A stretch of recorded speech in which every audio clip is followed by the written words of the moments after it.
Selamat sore, Bapak Ibu, jemaat yang dikasihi Tuhan. Kita kembali boleh berkumpul di kesempatan sore hari ini, yaitu untuk belajar kebenaran firman Tuhan. Namun sebelumnya kita akan mengawalinya dengan kita berdoa terlebih dahulu. Mari kita berdoa. Terima kasih Bapa di surga, di mana di kesempatan sore hari ini Tuhan memberikan kami waktu untuk belajar kebenaran firman-Mu.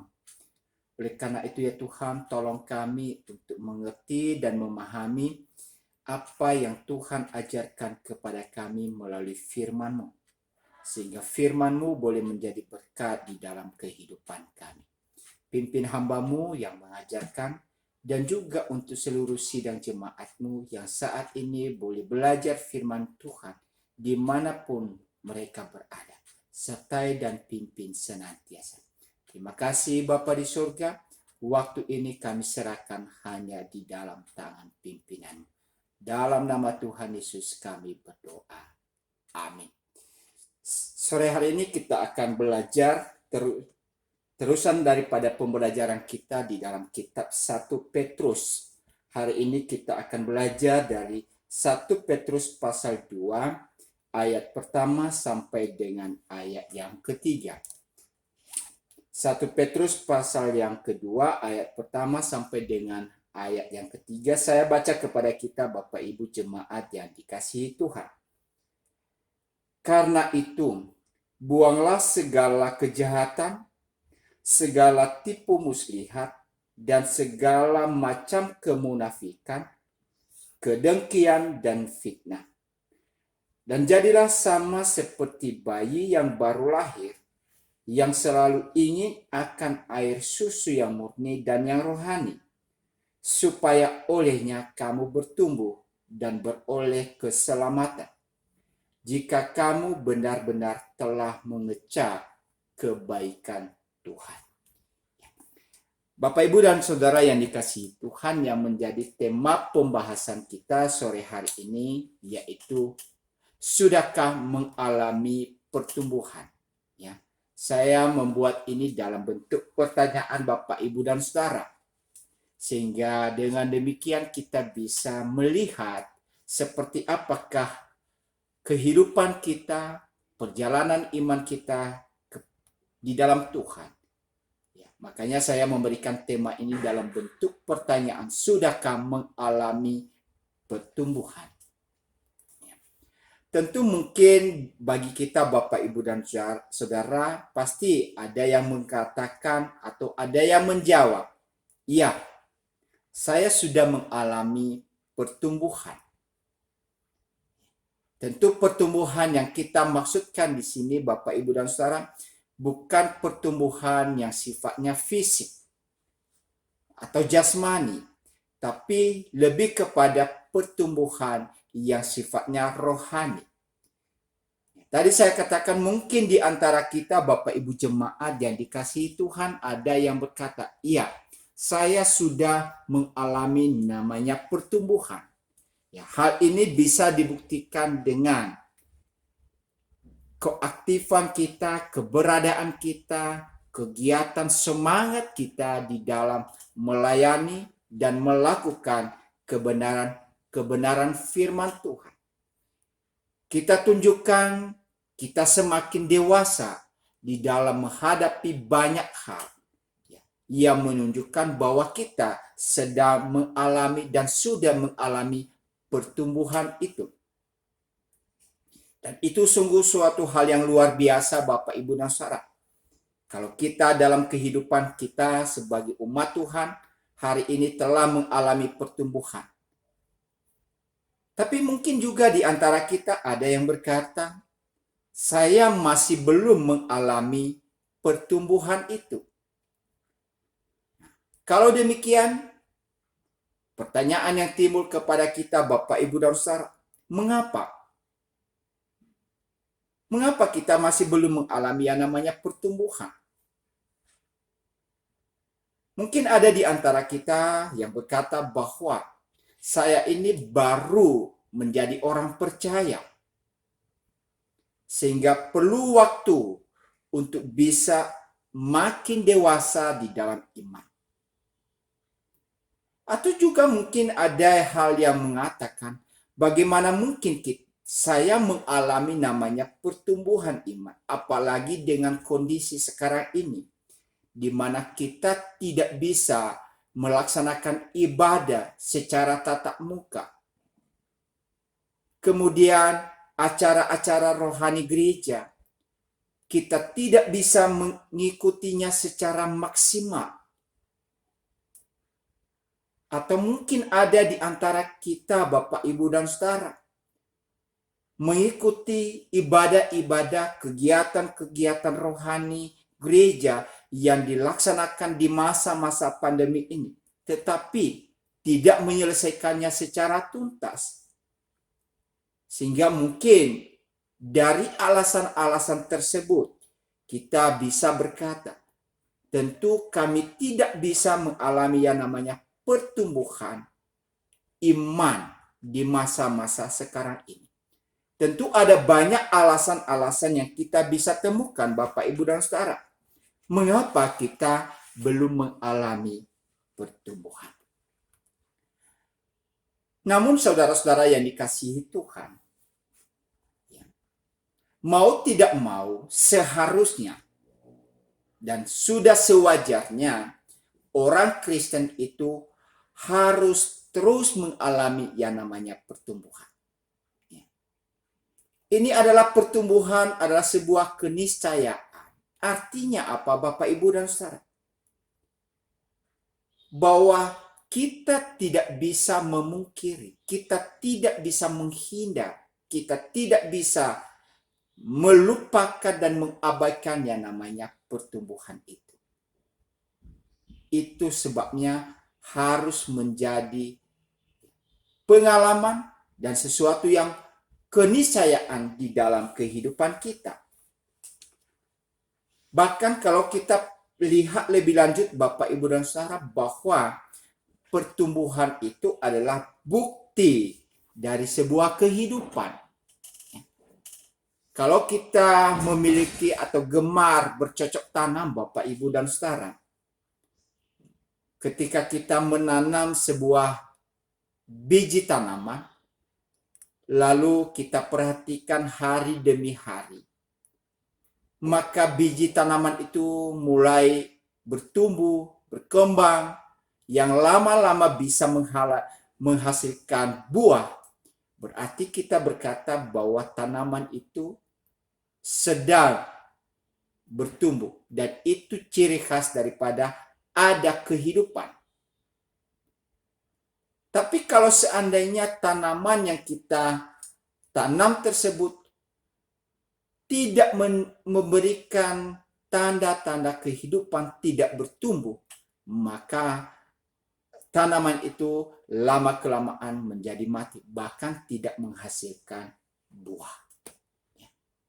Kita bisa melihat di dalam segala hal dalam kehidupan ini, Bapak, Ibu, dan Saudara.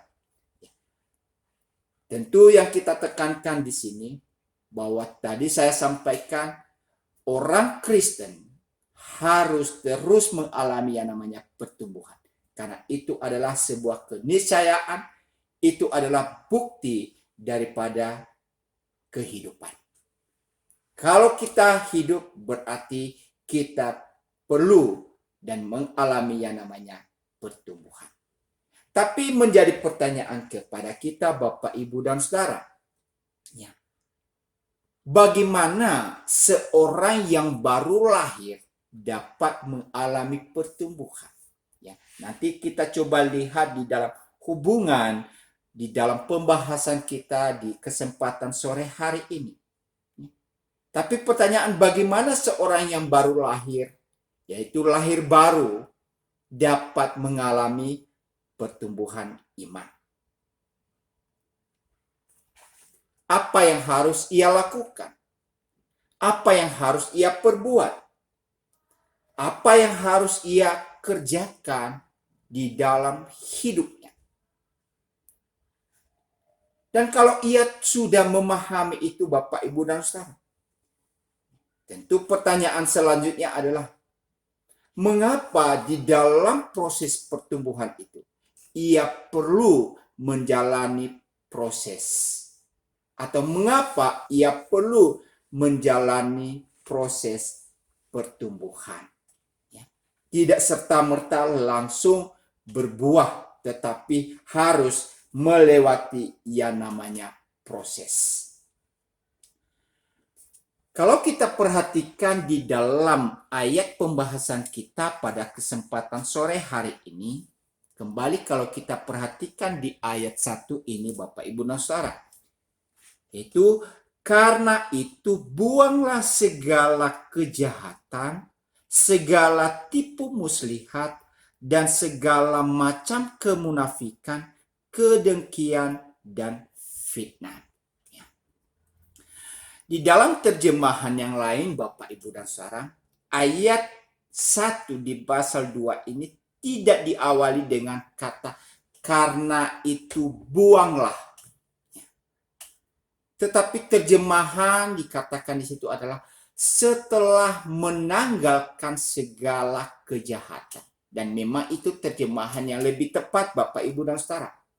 Setelah menanggalkan segala kejahatan, segala tipu muslihat, dan segala macam kemunafikan, kedengkian, dan fitnah. Mengapa di dalam terjemahan itu menggunakan kata setelah menanggalkan?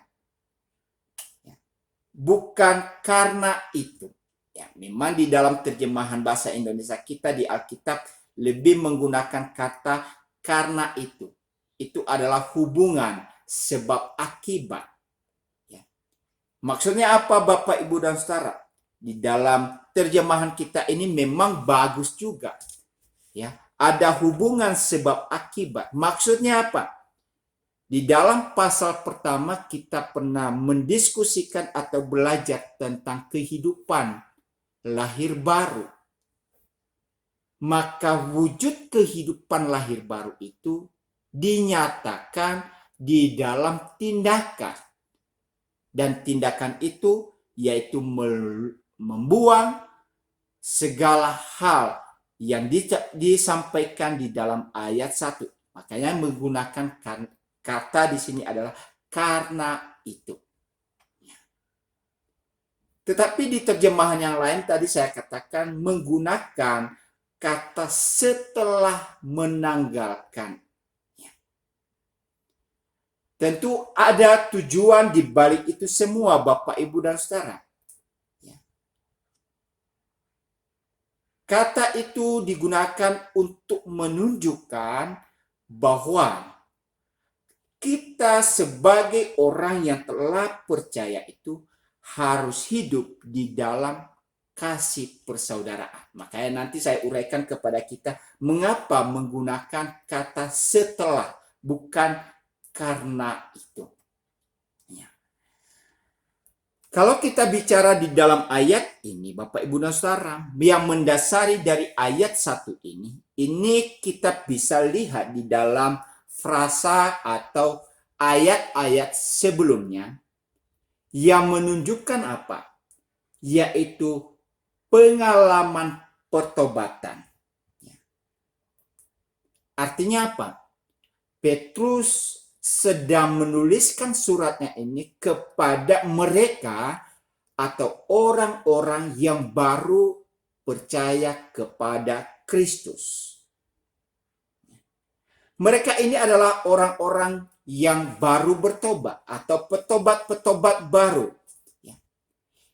Tentu di dalam pertobatan mereka masih belum mengalami atau memahami tentang iman kekristenan itu secara benar atau lebih dalam lagi.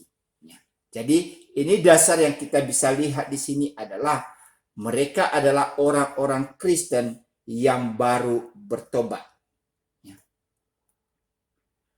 Maka di dalam pemaparan daripada Petrus sebagai orang yang baru bertobat, maka dia tetap menekankan arti penyucian diri.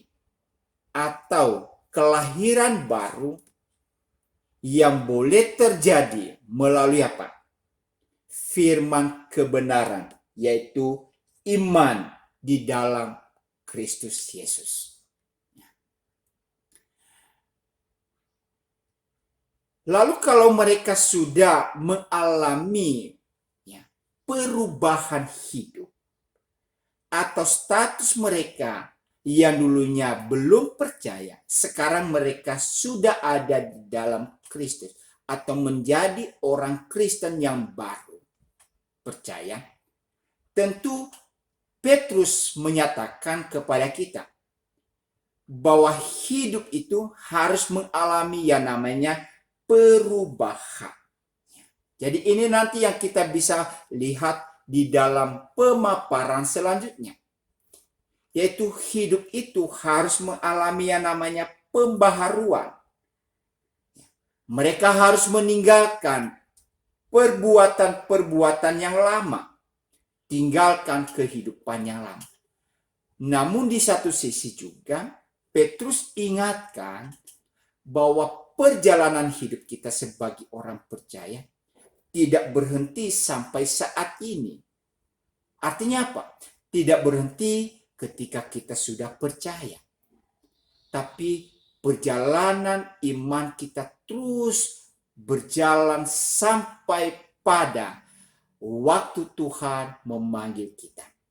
Jadi perjalanan hidup kita itu masih belum berakhir selama masih ada nafas kehidupan. Itulah sebabnya di dalam ayat-ayat sebelumnya Petrus ingatkan kita untuk terus berjuang.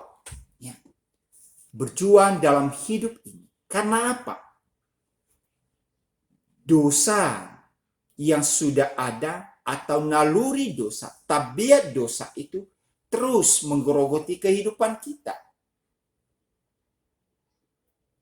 Tabiat-tabiat dosa yang sudah mendarah daging dalam hidup kita. Kalau kita tidak berjuang, maka itu bisa sewaktu-waktu muncul. Sewaktu-waktu itu menjadi nyata dalam kehidupan kita. Contoh Bapak, Ibu, dan Saudara, bahwa dalam kehidupan kita, kita bisa saja melakukan yang namanya dosa. Entah itu dosa perzinahan, dosa pencurian, dosa perampokan, dosa tidak bisa mengampuni, dan berbagai macam jenis dosa. Dan sebenarnya itu sudah ada benih awalnya ketika manusia jatuh di dalam dosa. Dan kalau itu tidak diatasi, maka itu bisa muncul sewaktu-waktu di dalam kehidupan kita. Maka itulah sebabnya Petrus ingatkan kita harus terus berjuang melawan yang namanya dosa. Kemudian Bapak, Ibu, dan Saudara, kalau kita perhatikan tadi di dalam ayat tadi, di mana di dalam terjemahan yang lain menggunakan istilah setelah menanggalkan. Segala tipu muslihat, segala macam kemunafikan, segala macam kedengkian dan fitnah. Sebenarnya ini ada latar belakang apa? Di dalam beberapa penafsiran berkata, dosa-dosa yang disebutkan di sini adalah dosa-dosa yang bisa merusak persekutuan Kristen atau kasih persaudaraan. Dosa-dosa yang dituliskan di dalam bagian ini ada hubungannya dengan apa? Rusaknya hubungan persekutuan dan kasih persaudaraan di antara umat Tuhan. Ya, memang ada banyak dosa Bapak, Ibu, dan Saudara. Tapi Petrus ingatkan di sini adalah dosa yang bisa merusak hubungan persekutuan kita satu dengan yang lain. Contoh misalkan tadi dikatakan tipu muslihat, kebohongan, Maka kalau itu terjadi di dalam hubungan persekutuan kita satu dengan yang lain, Bapak Ibu dan Saudara, maka itu bisa merusak persekutuan. Bisa merusak hubungan kasih persaudaraan. Lagi kemunafikan, ya. Orang berpura-pura, itu juga bisa merusak, ya, tali persekutuan di tengah-tengah umat Tuhan. Kalau ada orang-orang yang hidup di dalam kemunafikan, ya, seolah-olah benar, seolah-olah berlaku baik, seolah-olah berlaku kasih, tetapi sesungguhnya ia tidak melakukannya itu dengan tulus. Dan kalau itu akan nyata pada akhirnya, maka bisa merusak yang namanya persekutuan itu. Bisa merusak kasih persaudaraan satu dengan yang lain. Kemudian ada yang namanya kedengkian, ada yang namanya fitnah. Ya, itulah sebabnya tadi di awal itu menggunakan istilah setelah itu, ya. Setelah menanggalkan. Kalau kita sudah melakukan itu, maka persekutuan antara umat Tuhan itu bisa terjalin dengan erat. Kemudian apa yang dinyatakan oleh Petrus di bagian ini? Apa yang harus dilakukan agar kita hidup di dalam pertumbuhan itu? Bagaimana kita harus bertumbuh? Di dalam ayat 2 dikatakan di sini Bapak, Ibu, dan Saudara. Dan jadilah sama seperti bayi yang baru lahir, yang selalu ingin akan air susu yang murni dan yang rohani. Di sini kita bisa melihat apa yang dikatakan oleh Petrus, pengajarannya, agar kita selalu bisa bertumbuh itu apa? Dia mengungkapkan ini seperti seorang bayi yang baru lahir yang menginginkan air susu yang murni dan rohani. Kalau kita teliti Bapak, Ibu, dan Saudara lebih dalam lagi, ya, di mana kata kerja atau kata perintah yang kita lihat di sini, dan jadilah sama seperti bayi yang baru lahir yang selalu ingin.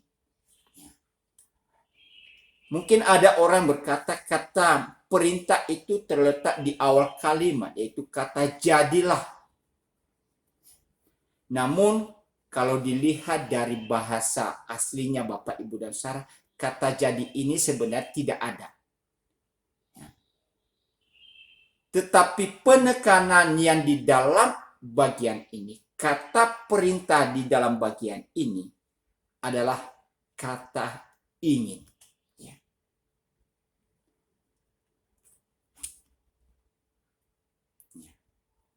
Ingin.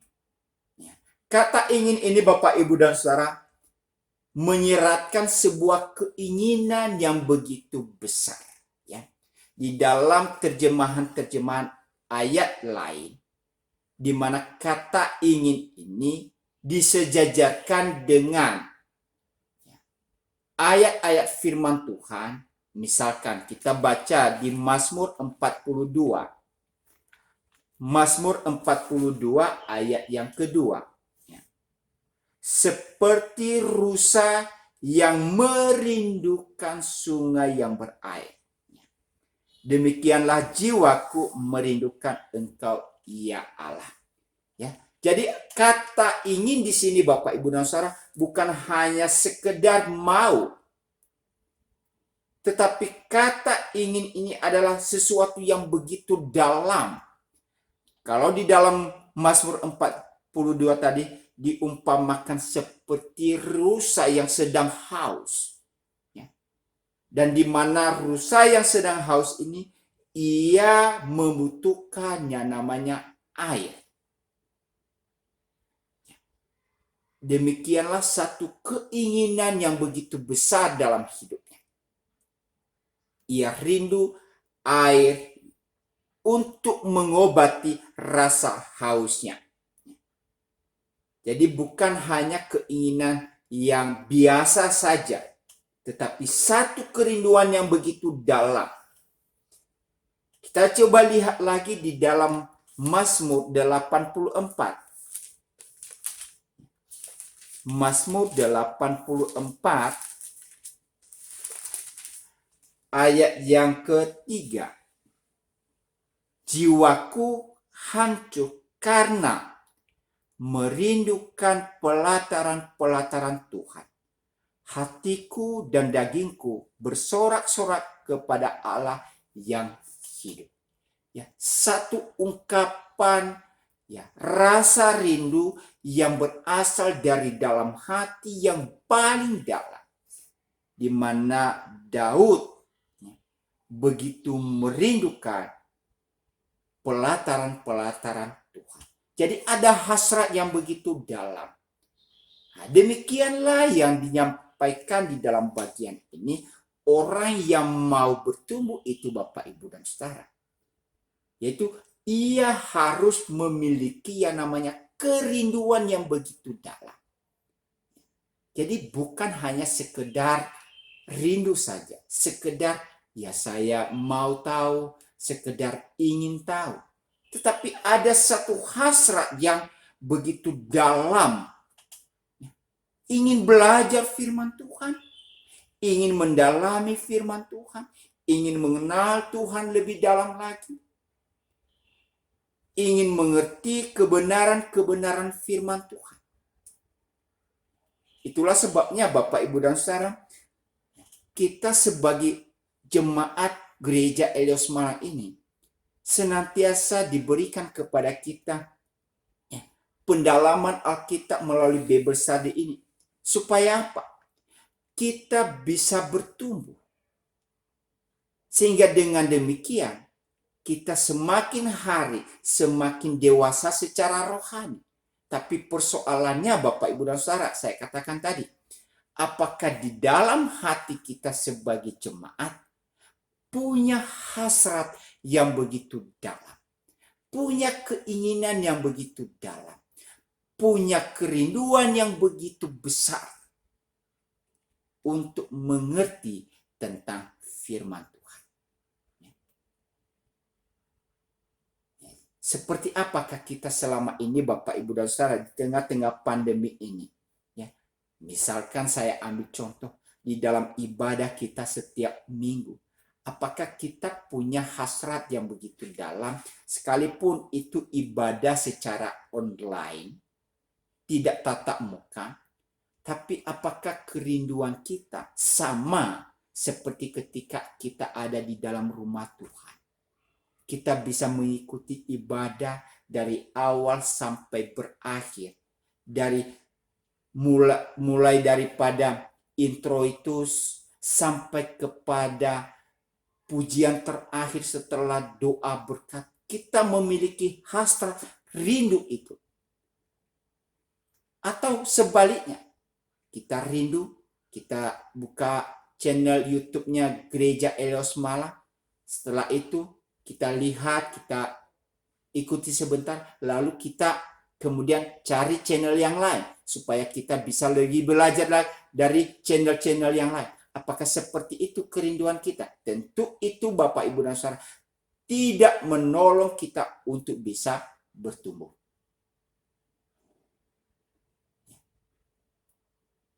Tapi kalau kita mau hidup bertumbuh, ingin bertumbuh, maka ini ada hasrat dulu yang dalam. Itulah sebabnya kalau kita perhatikan tadi apa yang disampaikan Petrus di dalam ayat ini. Dia memberikan contoh ini Bapak, Ibu, dan Saudara, yaitu seorang bayi yang baru lahir. Ia tidak menggunakan kanak-kanak. Ia tidak menggunakan orang dewasa. ia tidak menggunakan pemuda remaja, tapi ia menggunakan makna di sini adalah bayi yang baru lahir. Ya. Bayi yang baru lahir ini Bapak Ibu dan Saudara dia gunakan di sini. Tentu ada tujuannya apa? Kalau kita perhatikan tentang seorang bayi yang baru lahir, maka ini menjelaskan kepada kita apa? Seorang bayi yang baru lahir, kalau ia ingin bertumbuh dengan baik dan benar, maka ia menggantungkan hidupnya pada air susu ibunya. Agar menghasilkan pertumbuhan yang sehat. Seorang bayi yang baru lahir, ia tidak bisa bertindak sendiri. Tapi ia menggantungkan hidupnya pada air susu ibunya. Seorang yang bayi yang baru lahir, Bapak, Ibu, dan Saudara, maka ia tidak memiliki pilihan dalam hidupnya. Ia harus membutuhkan yang namanya ASI. Jadi ia tidak mempunyai pilihan yang lain atau makanan yang lain. Ya.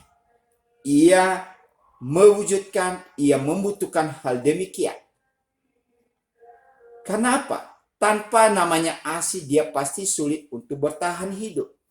Apalagi bertumbuh dengan baik. Makanya di dalam bagian ini Petrus mengambil contoh itu kepada kita Bapak, Ibu, dan Saudara. Seorang bayi yang baru lahir.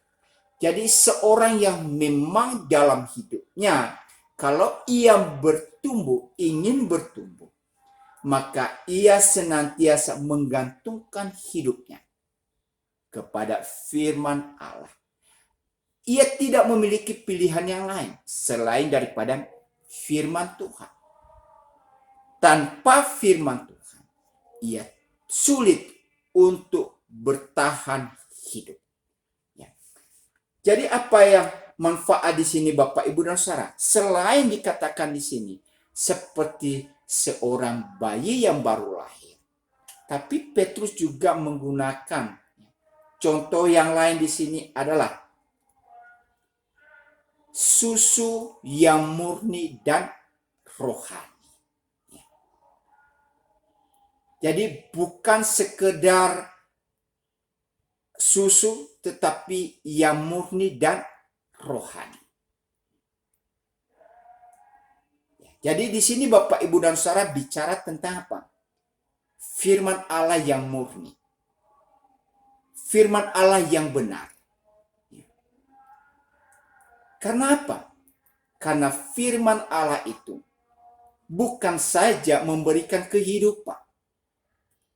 Firman Allah bukan saja menolong kita untuk bisa hidup, tetapi firman Allah juga menolong kita untuk mengalami yang namanya pertumbuhan. Lalu kemudian dikatakan tadi susu yang murni. Berarti kata murni ini menunjukkan firman Allah yang tidak boleh dicampuri dengan hal-hal yang lain. Jadi Bapak, Ibu, dan Saudara dan jemaat yang dikasihi Tuhan, perlu saya tegaskan kepada kita. Memang di dalam masa-masa sekarang ini, ya, banyak hal yang bisa mengajarkan kepada kita tentang firman Tuhan. Tentu kadang-kadang kita bingung apakah firman Tuhan ini benar atau tidak. Tentu kalau kita menerima firman Tuhan, tetapi bercampur dengan hal-hal yang lain, maka tidak menolong kita untuk bisa bertumbuh dengan baik dan benar. Ya. Mungkin saja suatu saat kita akhirnya apa? Menyesal, kecewa, dan lain sebagainya. Karena apa? Kita tidak menerima firman Allah yang murni. Firman Allah yang benar. Firman Allah yang benar-benar memberikan kepada kita hal yang berguna di dalam kehidupan rohani kita. Jadi Bapak Ibu dan Saudara, kata firman Allah yang murni di sini adalah kitab suci yang memang dari awalnya, ya, katakan ini adalah kitab suci yang infallible, autografnya. Artinya apa? Firman Allah yang memang tidak ada salahnya, tidak ada kekeliruan di dalamnya. Jadi kita harus merindukan sebagai jemaat Tuhan, rindu firman Allah yang murni. Ya. Memang kadang-kadang Bapak, Ibu, dan Saudara dilematis di dalam kita belajar firman Tuhan. Kalau ada orang yang mengajar kepada kita begitu serius dengan firman Tuhan, kadang-kadang membuat kita, waduh kok pembawaannya, cara penyampaiannya, dan lain sebagainya, sehingga kurang menarik. Ya mungkin ada orang yang lebih senang dengan ada yang dinamakan dengan ya semacam lelucon dengan firman Tuhan dan lain sebagainya. Tentu ini bicara tentang cara pembawaan Bapak, Ibu, dan Saudara. Kalau seperti saya pada saat ini mengajarkan kepada Bapak, Ibu, dan Saudara, ya mungkin, Pak Suar mengajarkan firman Tuhan ini tidak ada leluconnya dan lain sebagainya. Ini hanya bicara pembawaan Bapak, Ibu, dan Saudara. Tapi saya tekankan kepada kita, mari memiliki kerinduan terhadap firman Allah yang murni. Firman Allah yang benar-benar diberikan kepada kita yang ada di dalam Alkitab. Bukan karangan, bukan dongeng, bukan cerita-cerita yang dikarang-karang, tetapi benar-benar yang berasal dari firman Allah. Tentu Bapak, Ibu, dan Saudara, itulah kerinduan. Tapi bagaimana kita bisa menumbuhkan keinginan yang besar itu kepada kita? Nah, kalau tadi saya di awal katakan bahwa kita perlu bertumbuh, bagaimana kita bertumbuh? Tapi ini juga perlu bagaimana menumbuhkan keinginan itu kepada kita. Bagaimana kita menumbuhkan keinginan terhadap firman Allah itu. Tentu Bapak, Ibu, dan Saudara, apa yang harus kita lakukan? Pertama, kita harus mengetahui tujuan kita rindu terhadap firman Allah. Kalau tadi di dalam ayat 2, bagian B dijelaskan kepada kita. Dan jadilah seperti bayi yang baru lahir, supaya olehnya kamu bertumbuh. Ya. Jadi di dalam bagian ini dijelaskan kepada kita apa? Kita boleh bertumbuh, bahkan beroleh yang namanya keselamatan. Jadi firman Tuhan ini Bapak, Ibu, dan Saudara, bukan hanya sebagai objek untuk dipelajari. Oh, saya ingin tahu tentang Tuhan. Saya ingin tahu apa yang Tuhan katakan kepada saya. Saya ingin tahu apa yang Tuhan inginkan saya lakukan. Ya, mungkin di tengah-tengah pergumulan kita, kira-kira apa jawaban Tuhan kepada saya melalui firman Tuhan. Bukan hanya sekedar kita pelajari Bapak, Ibu, dan Saudara. Bukan hanya sekedar kita mengerti. Bukan hanya kita sekedar memahami, oh begini firman Tuhan, oh begini yang dikatakan, jangan ini, lakukan ini, lakukan itu. Tetapi apa? Juga untuk menolong kita bisa bertumbuh. Bagaimana kita mengaplikasikan, menerapkan firman Tuhan yang kita tahu tadi di dalam kehidupan kita. Jadi bukan hanya sekedar kita sudah mengerti, memahami, tetapi bagaimana menerapkan firman Tuhan itu di dalam kehidupan kita. Sehingga akhirnya apa Bapak, Ibu, dan Saudara? Ketika kita mengerti, ketika kita mengaplikasikan itu, maka mengarahkan kita untuk keselamatan. Ya.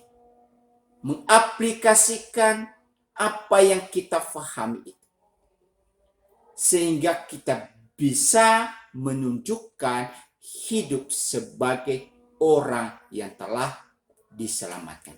Ya, kalau saya katakan di sini, pertumbuhan ini mengarahkan seseorang pada keselamatan. Sekali lagi, ketika kita melihat konteks ayat ini, Bapak, Ibu, dan Saudara, adalah bicara kepada orang-orang yang baru percaya kepada Tuhan. Sehingga mereka senantiasa diarahkan hidup mereka untuk terus mempertahankan iman mereka di dalam Kristus.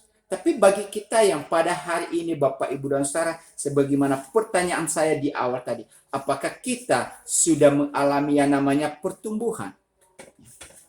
Maka bagi kita, bagaimana kita bisa menerapkan, bisa mengaplikasikan firman Tuhan itu dalam kehidupan kita. Yang kedua, Bapak, Ibu, dan Saudara, kalau tadi yang pertama, mengetahui apa tujuannya. Yang kedua adalah mengapa kita perlu bertumbuh. Kita harus tahu alasannya. Mengapa saya harus bertumbuh? Ayat 3. Jika kamu benar-benar telah mengecap kebaikan Tuhan.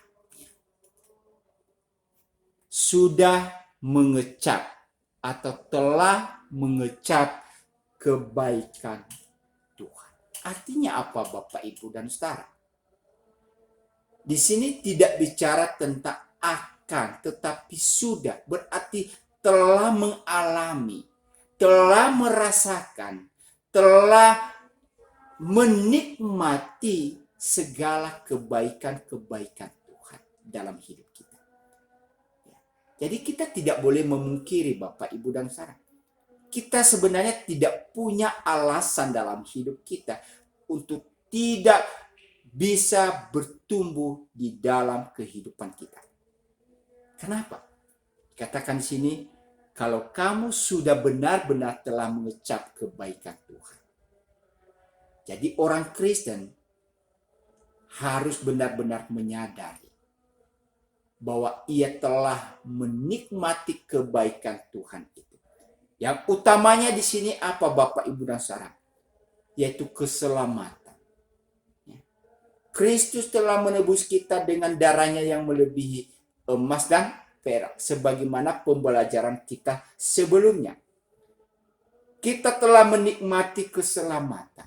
Kita telah menikmati kebaikan Tuhan itu, anugerah Tuhan itu. Maka kalau orang Kristen telah mengalami ini, Bapak, Ibu, dan Saudara, maka sudah seharusnya, sudah sewajarnya ia harus bertumbuh, telah mengecap kebaikan Tuhan. Kalau kita sudah mengalami keselamatan, maka ini adalah sebuah dorongan di dalam kehidupan kita, Bapak, Ibu, dan Saudara, untuk terus rindu terhadap firman Tuhan. Karena apa? Orang-orang yang sudah mengalami kasih Tuhan dalam hidupnya, sudah mengalami kebaikan Tuhan, maka ia juga ingin memahami isi hati Tuhan itu. Seperti apa? Kita ingin tahu seperti apa yang Tuhan mau dalam kehidupan kita. Kita ingin tahu apa yang merupakan kerinduan Tuhan yang harus kita lakukan dalam hidup kita. Jadi orang yang tidak melakukan dan tidak memiliki kerinduan untuk bertumbuh, Bapak, Ibu, dan Saudara, perlu kita pertanyakan dalam hidupnya. Apakah ia pernah merasakan kebaikan Tuhan itu? Orang yang sudah tahu bahwa Tuhan memiliki kehendak yang baik bagi mereka, dan kehendak itu diungkapkan di dalam firman-Nya, maka ia pasti mencari, ia pasti merindukan, ia pasti punya keinginan untuk bertumbuh dengan apa? Belajar firman Tuhan. Ia ingin tahu kebenaran firman Tuhan. Ya, apa yang Tuhan inginkan, apa yang Tuhan mau di dalam hidupnya, apa yang Tuhan ingin kerjakan di dalam hidupnya. Maka Bapak, Ibu, dan Saudara, semakin memahami firman Tuhan, berarti semakin memahami kebaikan-kebaikan lain yang sudah disiapkan Allah bagi kita. Jadi sebagai orang-orang yang percaya, sebagai orang Kristen yang ada di dalam Tuhan, yang telah mengalami kebaikan Tuhan, mari kita terus bertumbuh Bapak, Ibu, dan Saudara. Ya, semakin mengalami, memahami apa yang telah Tuhan kerjakan di dalam hidup kita. Oleh karena itu Bapak, Ibu, dan Saudara, jangan pernah melupakan kebaikan-kebaikan Tuhan itu. Tetapi kita yang sudah mengalami kebaikan Tuhan itu, mari kita wujudkan itu di dalam kehidupan kita. Yaitu apa? Dengan ada buah yang ada dan yang nyata dalam hidup kita. Jadi bukti bahwa kita telah bertumbuh, yaitu nyata di dalam buah-buah apa yang kita lakukan. Kalau tadi dikatakan di sini, kamu harus membuang segala kejahatan, buang segala dosa, tinggalkan semua yang namanya dosa. Oleh karena itu Bapak, Ibu, dan Saudara, mari saya mengajak kita sebagai jemaat Tuhan untuk terus hidup di dalam kebaikan-kebaikan Tuhan dan mengalami pertumbuhan dalam hidup kita. Kalau tadi pertanyaan di awal Bapak, Ibu, dan Saudara, kalau kita belum mengalami pertumbuhan, mari kita melihat mengapa hal itu terjadi. Dan kalau kita sudah tahu mengapa hal itu terjadi, mari kita mengoreksinya, memperbaikinya. Sehingga apa? Kita tidak terhambat di dalam pertumbuhan itu. Dan kalau kita sudah bertumbuh Bapak, Ibu, dan Saudara, mari terus tingkatkan pertumbuhan itu yang bisa menjadi berkat bagi banyak orang. Kiranya melalui pembelajaran firman Tuhan pada sore hari ini boleh memberkati kita. Mari kita masuk di dalam doa. Terima kasih Bapa di surga, kami boleh belajar firman-Mu. Kiranya apa yang boleh kami pelajari, boleh kami terapkan di dalam kehidupan kami, dan bisa menghasilkan buah di dalam hidup kami. Berkati seluruh sidang jemaat-Mu, sehingga mereka benar-benar hidup di dalam Tuhan dan mengalami Tuhan di dalam hidup mereka. Terima kasih, di dalam nama Tuhan Yesus kami berdoa. Amin. Sekian Bapak, Ibu, dan Saudara untuk pembelajaran kita di sore hari ini. Kalau ada hal-hal yang perlu ditanyakan, saya silakan mungkin melalui WA atau SMS. Tuhan memberkati kita. Amin.